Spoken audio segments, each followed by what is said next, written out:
Nous sommes 192 nations et pays, mais nous sommes comme un forum de discussion où tout le monde parle, mais personne ne prend de décision concrète. Nous ne sommes que des décorations sans réelle substance. Nous faisons juste des discours et puis nous disparaissons.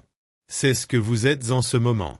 Cette déclaration du discours de Mouammar Kadhafi, lors de l'Assemblée générale des Nations unies en 2009, souligne la motivation derrière le désir de le renverser du pouvoir. Les Nations unies ont été l'objet de critiques étendues de la part des Africains, des dirigeants africains et du monde entier en développement, avec des accusations selon lesquelles elle sert les intérêts de quelques États membres sélectionnés plutôt que le bien-être collectif de tous ses constituants. En réalité, les Nations unies n'ont pas été établies dans l'intérêt des pays africains. En 2017, lors de la 72e Assemblée générale, Robert Mugabe, alors président du Zimbabwe, a vivement appelé à la réforme des Nations unies. Il a déclaré que la vision que nous devons présenter pour un futur des Nations unies ne devrait pas être remplie de concepts vagues qui offrent une opportunité à ces États qui cherchent à s'ingérer dans les affaires internes d'autres États. Des concepts tels que l'intervention humanitaire et la responsabilité de protéger nécessitent un examen attentif afin de tester les motivations de leurs partisans. Cette déclaration de Mugabe nous conduit à la prétendue intervention humanitaire en Libye qui a conduit à la mort de Mouammar Kadhafi en 2011. Cette prétendue intervention n'était qu'un déguisement, c'était un mensonge pour que l'OTAN et compagnie se débarrassent d'un autre leader africain qu'ils voyaient comme une grande menace pour leur autorité. En 2009, Mouammar Kadhafi, qui avait dirigé la Libye pendant 42 ans, a prononcé son premier et unique discours à l'Assemblée générale des Nations unies. Cela soulève des inquiétudes qu'un leader aussi franc que Kadhafi ait participé à l'Assemblée générale de l'ONU une seule fois. Bien que notre objectif aujourd'hui ne soit pas sur cette question. Pendant son discours, Kadhafi a ignoré le protocole en prolongeant ce qui devait être un discours de 15 minutes à un impressionnant 90 minutes. Suite à ses salutations initiales, il est passé directement au cœur de son message, faisant des déclarations audacieuses comme il en était réputé. Il a dit « Comme on le sait, les Nations unies ont été fondées par 3 ou 4 pays contre l'Allemagne à l'époque. Les Nations unies ont été formées par les nations qui se sont unies contre l'Allemagne dans la Deuxième Guerre mondiale. Ces pays ont formé un organe appelé le Conseil de sécurité, ont fait de leur propre pays des membres permanents et leur ont accordé le pouvoir de veto. Le Conseil de sécurité des Nations unies comprend 15 membres, avec 5 membres permanents et 10 élus par l'Assemblée générale tous les 2 ans. Les membres permanents ont le pouvoir de veto, permettant à des pays comme les États-Unis, la Chine, la Russie, la France et le Royaume-Uni de bloquer individuellement les résolutions légalement contraignantes du Conseil de sécurité, étant donné leurs points de vue divergents. Cela conduit souvent à l'inaction sur les crises internationales urgentes, comme dans le cas de la Syrie lorsque l'ONU a appelé à la réduction des attaques en 2011, la Russie et la Chine ont opposé leur veto aux résolutions soutenant leur allié Bachar al-Assad. Ces vétos ont entravé toute action concrète pour mettre fin à la guerre civile meurtrière. De même, la Russie a utilisé son veto pour retarder les enquêtes sur le crash du vol MH17 de la Malaysia Airlines en 2014 au-dessus de l'Ukraine orientale et a bloqué une résolution sur la séparation de la Crimée de l'Ukraine. Historiquement, l'URSS a mené les vétos jusqu'en 1990 et depuis lors, la Russie en a émis environ 13. Les États-Unis ont également utilisé leur droit de veto 79 fois, principalement pour s'opposer à des résolutions concernant Israël, notamment la reconnaissance d'un État palestinien, l'action contre les colonies illégales et le retour des Palestiniens expulsés. Au total, il y a eu 263 vétos depuis 1946, soulignant un défi important auquel est confrontée l'ONU. Kadhafi a poursuivi en disant « Nous n'étions pas présents à ce moment-là. Les Nations unies ont été façonnées en fonction de ces 3 pays et voulaient que nous marchions dans les chaussures initialement conçues contre l'Allemagne. Voilà la vraie substance des Nations unies lorsqu'elles ont été fondées il y a plus de 60 ans. » Dans cette déclaration, Kadhafi a mis en lumière le manque de représentation dans les Premières Nations unies et la disparité persistante entre les idéaux de l'organisation et la réalité vécue par de nombreuses nations. Lorsque l'ONU a été fondée en 1945, seuls 4 pays africains étaient membres fondateurs, l'Égypte, l'Éthiopie, le Libéria et l'Afrique du Sud. Cependant, le concept d'indépendance pour l'Afrique du Sud était profondément vicié en raison du système d'apartheid où la majorité de la population noire souffrait sous le régime d'un gouvernement minoritaire blanc. L'Afrique du Sud a obtenu une indépendance nominale en 1910, mais cette indépendance était entachée de ségrégation raciale et d'oppression. Ce n'est qu'en 1994, lorsque l'apartheid a pris fin, que l'Afrique du Sud a réalisé une véritable indépendance. Bien que l'ONU ait peut-être joué un rôle dans l'accélération de l'indépendance de ces nations, l'efficacité de l'organisation et son engagement envers les intérêts des nouveaux États indépendants étaient douteux. De nombreux aspects de ces pays sont restés sous le contrôle des puissances coloniales comme le Royaume-Uni et la France, révélant un contraste frappant entre les idéaux de l'ONU et les réalités auxquelles étaient confrontés les pays africains à l'époque. Kadhafi poursuit sur la création de l'ONU, cela s'est produit en l'absence d'environ 165 pays, à raison de 1 contre 8. C'est-à-dire qu'un pays était présent et 8 étaient absents. Ils ont créé la charte dont j'ai une copie. Si l'on lit la charte des Nations Unies, on constate que le préambule de la charte diffère de ses articles. Comment cela a-t-il pu se produire? Tous ceux qui ont participé à la conférence de San Francisco en 1945 ont participé à la création du préambule, mais ils ont laissé les articles et les règles internes de procédure du soi-disant Conseil de sécurité à des experts, spécialistes et pays intéressés qui étaient ces pays qui avaient établi le Conseil de sécurité et s'étaient unis contre l'Allemagne. Le préambule est très attrayant et personne n'y objecte, mais toutes les dispositions qui suivent le préambule contredisent complètement le préambule. Nous rejetons de telles dispositions et nous ne les soutiendrons jamais. Elles ont pris fin avec la Deuxième Guerre mondiale. Le préambule dit que toutes les nations, petites ou grandes, sont égales. Sommes-nous égaux en ce qui concerne les sièges permanents? Non, nous ne sommes pas égaux. Le préambule indique par écrit que toutes les nations ont des droits égaux, qu'elles soient grandes ou petites. Avons-nous le droit de veto? Sommes-nous égaux? Le préambule dit que nous avons des droits égaux, que nous soyons grands ou petits. C'est ce qui est dit et ce à quoi nous avons consenti dans le préambule. Donc, le veto contredit la charte, les sièges permanents contredisent la charte. Nous n'acceptons ni ne reconnaissons le veto. Ce qu'il a déclaré est indéniablement vrai, il n'y a pas de mensonge dans ses paroles. L'égalité est absente en termes de pouvoir de veto et d'attribution de sièges permanents. Les 5 nations possédant le pouvoir de veto sont perçues comme supérieures, leur permettant d'exercer cette autorité comme elles le souhaitent. Kadhafi a continué en disant « Le préambule de la charte indique que la force armée ne doit pas être utilisée sauf dans l'intérêt commun. C'est le préambule auquel nous avons consenti, que nous avons signé et auquel nous avons adhéré aux Nations Unies parce que nous voulions que la charte reflète cela. Il dit que la force armée ne doit être utilisée que dans l'intérêt commun de toutes les nations. » Mais qu'est-il arrivé depuis lors? 65 guerres ont éclaté depuis l'établissement des Nations Unies et du Conseil de sécurité, 65 depuis leur création, avec des millions de victimes de plus que dans la Deuxième Guerre mondiale. Ces guerres et l'agression et la force qui ont été utilisées dans ces 65 guerres sont-elles dans l'intérêt commun de nous tous? Non, elles étaient dans l'intérêt d'un ou de 3 ou 4 pays, mais pas de toutes les nations. Cela contredit flagrante la Charte des Nations Unies à laquelle nous avons adhéré, et sauf si nous agissons conformément à la Charte des Nations Unies à laquelle nous avons consenti, nous la rejetterons et nous n'aurons pas peur de ne parler diplomatiquement à personne. Il a poursuivi en disant « Nous parlons maintenant de l'avenir des Nations Unies. Il ne devrait y avoir ni hypocrisie ni diplomatie car cela concerne une question importante et vitale pour l'avenir du monde.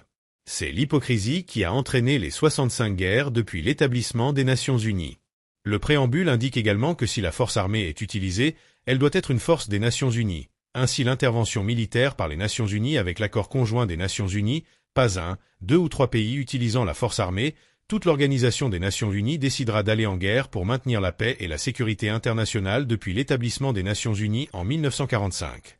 Si un acte d'agression par un pays contre un autre se produit, toute l'Organisation des Nations Unies doit dissuader et arrêter cet acte. Si un pays, la Libye par exemple, faisait preuve d'agression contre la France, toute l'organisation répondrait, car la France est un État souverain membre des Nations Unies et nous partageons tous la responsabilité collective de protéger la souveraineté de tous les pays. Cependant, 65 guerres agressives ont eu lieu sans aucune action des Nations Unies pour les prévenir. 8 autres guerres massives et féroces, qui ont fait quelques 2 millions de victimes, ont été menées par des États membres qui bénéficient des pouvoirs de veto. Ces pays qui voudraient nous faire croire qu'ils cherchent à maintenir la souveraineté et l'indépendance des peuples utilisent en réalité la force agressive contre les peuples.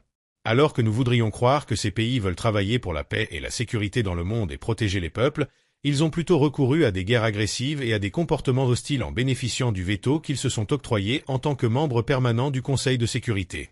Ils ont initié des guerres qui ont fait des millions de victimes. Le principe de non-ingérence dans les affaires intérieures des États est consacré dans la Charte des Nations Unies. Aucun pays n'a donc le droit de s'ingérer dans les affaires de quelque gouvernement que ce soit, qu'il soit démocratique, dictatorial, socialiste ou capitaliste, réactionnaire ou progressiste. C'est la responsabilité de chaque société. C'est une affaire interne pour le peuple du pays concerné. Les sénateurs de Rome ont une fois nommé leur chef Jules César comme dictateur parce que c'était bon pour Rome à ce moment-là. Personne ne peut dire de Rome à cette époque qu'elle a donné à César le veto. Le veto n'est pas mentionné dans la charte. Nous avons rejoint les Nations Unies parce que nous pensions être égaux pour découvrir qu'un pays peut s'opposer à toutes les décisions que nous prenons. Qui a donné aux membres permanents leur statut au Conseil de sécurité. 4 d'entre eux se sont accordés ce statut eux-mêmes. Le seul pays que nous avons élu en tant que membre permanent du Conseil de sécurité est la Chine, cela a été fait démocratiquement. Mais les autres sièges nous ont été imposés de manière antidémocratique par une procédure dictatoriale menée contre notre volonté, et nous ne devrions pas l'accepter. Il a dit que les Nations Unies ont besoin d'une réforme totale et que la réforme ne consiste pas à faire entrer plus de superpuissance au Conseil de sécurité car cela ne ferait que causer le chaos. Il a dit que si nous voulons réformer les Nations Unies, faire entrer plus de superpuissance n'est pas la solution. La solution est de promouvoir la démocratie au niveau du Congrès général du monde, l'Assemblée générale, à qui les pouvoirs du Conseil de sécurité devraient être transférés. Le Conseil de sécurité ne serait plus qu'un instrument pour mettre en œuvre les décisions prises par l'Assemblée générale, qui serait le Parlement, l'Assemblée législative du monde. Cette Assemblée est notre forum démocratique et le Conseil de sécurité devrait lui rendre des comptes. Nous ne devrions pas accepter la situation actuelle. Ce sont les législateurs des membres des Nations Unies et leurs résolutions devraient être contraignantes. On dit que l'Assemblée générale devrait faire ce que recommande le Conseil de sécurité, mais au contraire, c'est le Conseil de sécurité qui devrait faire ce que décide l'Assemblée générale. C'est l'ONU, l'Assemblée qui comprend 192 pays. Ce n'est pas le Conseil de sécurité qui comprend seulement 15 des États membres. Comment pouvons-nous être satisfaits de la paix et de la sécurité mondiale si le monde entier est contrôlé par seulement 5 pays? Nous sommes 192 nations et pays, et nous sommes comme le coin des orateurs dans le Hyde Park de Londres, nous parlons simplement et personne n'applique nos décisions. Nous sommes une simple décoration sans réelle substance. Nous sommes le coin des orateurs, rien de plus, rien de moins. Nous faisons juste des discours et puis nous disparaissons. C'est ce que vous êtes en ce moment. Une fois que le Conseil de sécurité ne sera plus qu'un organe exécutif pour les résolutions adoptées par l'Assemblée générale, il n'y aura plus de compétition pour l'adhésion au Conseil. Une fois que le Conseil de sécurité deviendra un outil pour mettre en œuvre les résolutions de l'Assemblée générale, il n'y aura plus besoin de compétition. Le Conseil de sécurité devrait simplement représenter tous les pays conformément à la proposition soumise à l'Assemblée générale. Il y aurait des sièges permanents au Conseil de sécurité pour toutes les unions et groupes de pays. Les 27 pays de l'Union européenne devraient avoir un siège permanent au Conseil de sécurité. Les pays de l'Union africaine devraient avoir un siège permanent au Conseil de sécurité. Les pays d'Amérique latine et d'Asie devraient avoir des sièges permanents.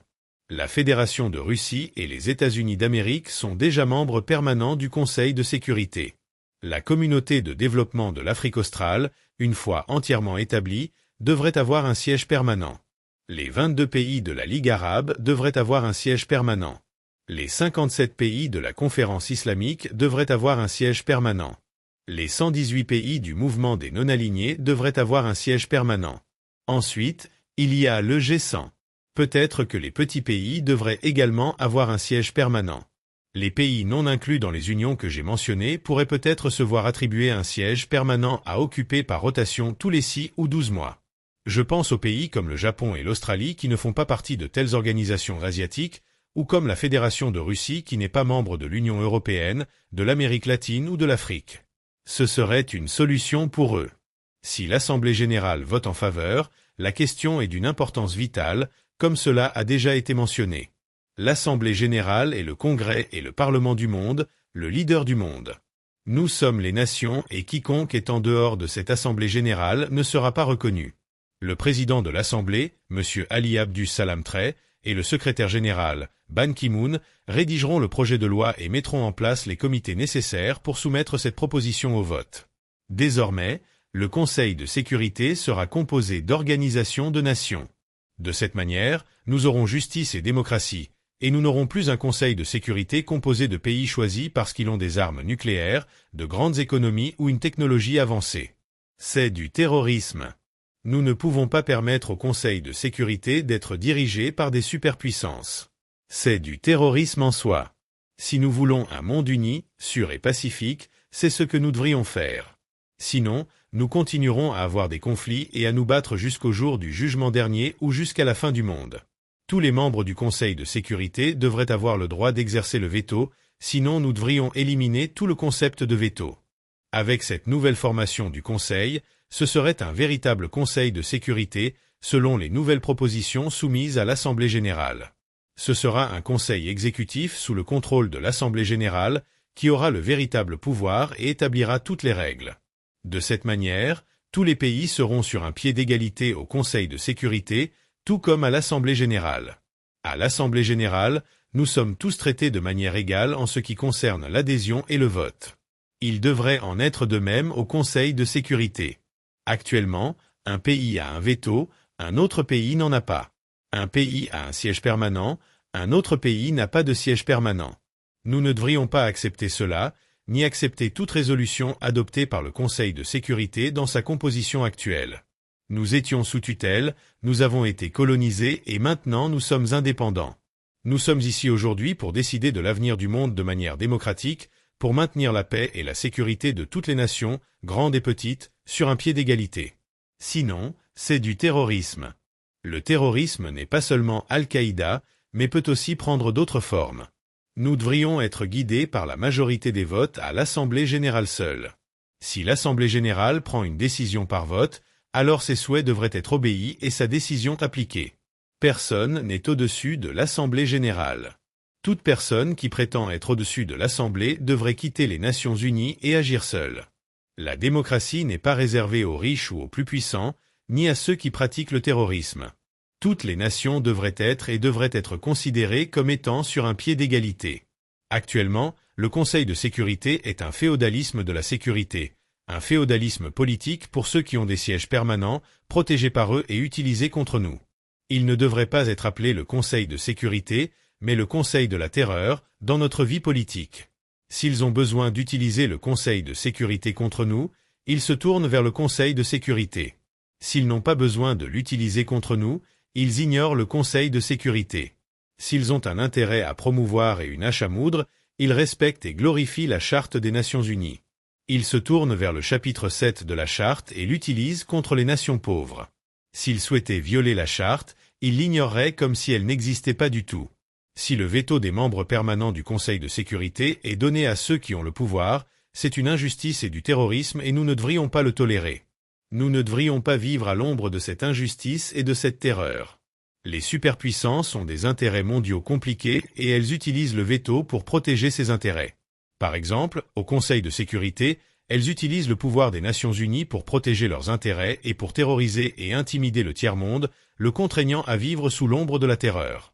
Depuis sa création en 1945, le Conseil de sécurité n'a pas réussi à assurer la sécurité, au contraire, il a provoqué la terreur et les sanctions. Il n'est utilisé que contre nous. Pour cette raison, nous ne serons plus engagés à appliquer les résolutions du Conseil de sécurité après ce discours. S'ils veulent garder leur siège permanent, c'est bien, mais les sièges permanents ne nous concernent plus. Nous ne nous soumettrons jamais à leur contrôle ou à leur exercice du veto qui leur a été donné. Nous ne sommes pas assez stupides pour donner le droit de veto aux superpuissances pour qu'elles puissent nous traiter comme des citoyens de seconde classe et comme des nations parias. Ce n'est pas nous qui avons décidé que ces pays sont les superpuissances et les nations respectées avec le pouvoir d'agir au nom de 192 pays. Vous devez bien comprendre que nous ignorons les résolutions du Conseil de sécurité parce que ces résolutions sont utilisées uniquement contre nous et non contre les superpuissances qui ont les sièges permanents et le droit de veto. Ces pouvoirs n'utilisent jamais de résolutions contre eux-mêmes, mais ils les utilisent contre nous. Une telle utilisation a transformé les Nations Unies en une parodie d'elles-mêmes et a généré des guerres et des violations de la souveraineté des États indépendants, des crimes de guerre et des génocides. Tout cela est en violation de la Charte des Nations Unies. Après avoir exprimé ces points, Kadhafi a ensuite souligné que les Nations Unies subissent une réforme ou non, l'Afrique doit se voir accorder un siège permanent au Conseil de sécurité. Il a dit à propos de l'Afrique, Monsieur le Président, que les Nations Unies soient réformées ou non et même avant qu'un vote ne soit pris sur des propositions d'une importance historique, l'Afrique devrait se voir accorder un siège permanent au Conseil de sécurité. Après avoir déjà attendu trop longtemps, en laissant de côté la réforme des Nations Unies, nous pouvons certainement dire que l'Afrique a été colonisée, isolée, persécuté et que ses droits ont été usurpés. Ses habitants ont été réduits en esclavage et traités comme des animaux, et son territoire a été colonisé et placé sous tutelle. Les pays de l'Union africaine méritent un siège permanent. C'est une dette du passé qui doit être payée et qui n'a rien à voir avec la réforme des Nations Unies. C'est une question prioritaire et figure en bonne place à l'ordre du jour de l'Assemblée générale. Personne ne peut dire que l'Union africaine ne mérite pas un siège permanent. Qui peut contester cette proposition? Je mets au défi quiconque de s'opposer à cela. Où est la preuve que l'Union africaine ou le continent africain ne mérite pas un siège permanent? Personne ne peut le nier. Ce discours est dit être la principale raison, entre autres, pour laquelle Kadhafi a été ciblé et tué. L'intervention en Libye menée par l'OTAN était censée être motivée principalement par des préoccupations concernant la guerre ou les crimes contre l'humanité. Leur principal objectif était de le démettre de ses fonctions à tout prix. Ils ont réussi en diffusant de fausses informations qui ont été adoptées non seulement par la communauté mondiale, mais surtout par les Libyens et les Africains, et dans l'ensemble, elles ont été approuvées par l'ONU. Que pensez-vous de cela? Faites-le nous savoir dans les commentaires. Merci d'avoir regardé. Abonnez-vous, c'est gratuit.